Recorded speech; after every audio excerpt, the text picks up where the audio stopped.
खुल जा SIM SIM. कहानियों के खजाने से निकली आज की कहानी का नाम है मैं भी कुछ करूं। चलिए कहानी शुरू करते हैं। माँ, मैं भी कुछ करूं।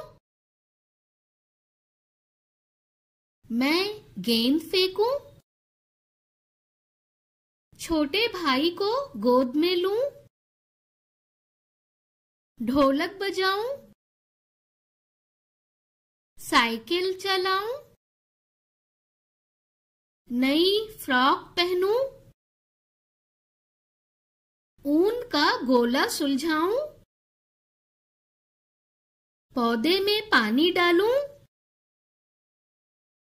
बकरी के बच्चे को घास खिलाऊं, मैं तस्वीर बनाऊं, मैं पतंग उड़ाऊं, मैं खूब जोर से हंसूं।